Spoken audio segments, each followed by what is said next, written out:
Vuonna 2020 luonnon monimuotoisuuden ylläpitäminen on taloudellisen toiminnan perusta.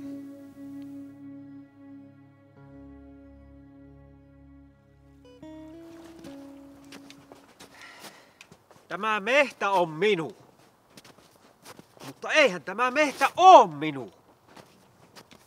Minä haluaisin myyä tieltä puuta ja tehdä hakkuun nätisti.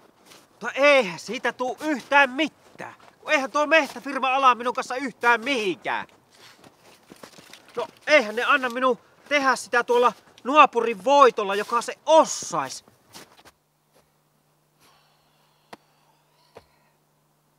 Tai suonhan minä niin tehdä.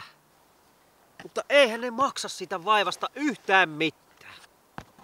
Ne maksaa enemmän, jos ne suo tuo omat talon kokoiset koneensa ja myllätä kaiken ylös alasi.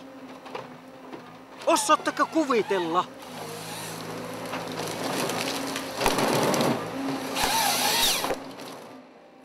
Tuo naapuri otti ne mehtänsä ja antoi vielä repiä kannotkin ja aukoo kaikki ojat.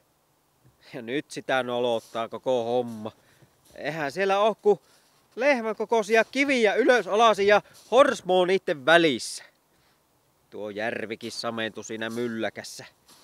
Kyllä nyt jotakin tarviis tehdä. Tuo firmojen valta menee ihan liiallisuuksiin. Kyllä tässä on nyt jotakin vialla. Ja pahasti.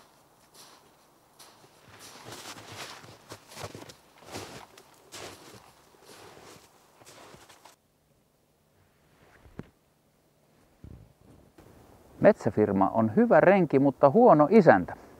Liian pitkään on menty tämän isännän tahdissa metsään.